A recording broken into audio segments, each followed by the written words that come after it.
వయస్సు రీత్యా ఎక్కువగా సినిమాలు చేయలేకపోతున్నారని ప్రముఖ హాస్య నటులు బ్రహ్మానందం తెలిపారు. అంతేకాని అవకాశాలు రాక కాదన్నారు. ఆయన కుమారుడు రాజా గౌతమ్తో కలిసి తాత మనవళ్లుగా బ్రహ్మానందం నటించిన చిత్రం బ్రహ్మ ఆనందం. ఆర్వీఎస్ నిఖిల్ దర్శకత్వంలో రాహుల్ యాదవ్ నక్కా నిర్మించిన ఈ చిత్రం ఫిబ్రవరి 14న ప్రేక్షకుల ముందుకు రాబోతోంది. హైదరాబాద్ ప్రసాద్ ప్రివ్యూ థియేటర్లో బ్రహ్మ ఆనందం టీజర్ను చిత్ర బృందం లాంఛనంగా విడుదల చేసింది.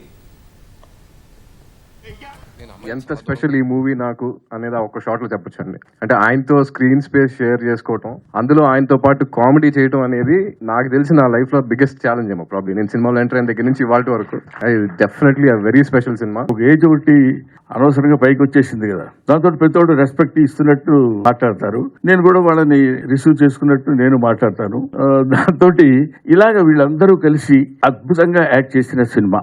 ముఖ్యంగా నేను కిషోర్ గురించి మాట్లాడితే బాగుండదు, కానీ కొన్ని షార్ట్స్ లో అందరూ అద్భుతంగా యాక్ట్ చేసిన వాళ్ళు ఉన్నారు. ఇలాగా నాకు నా పక్కన లెగసీ కంటిన్యూ చేసే కమెడియన్స్ ఇలాంటి వాళ్ళల్లో మిస్టర్ కిషోర్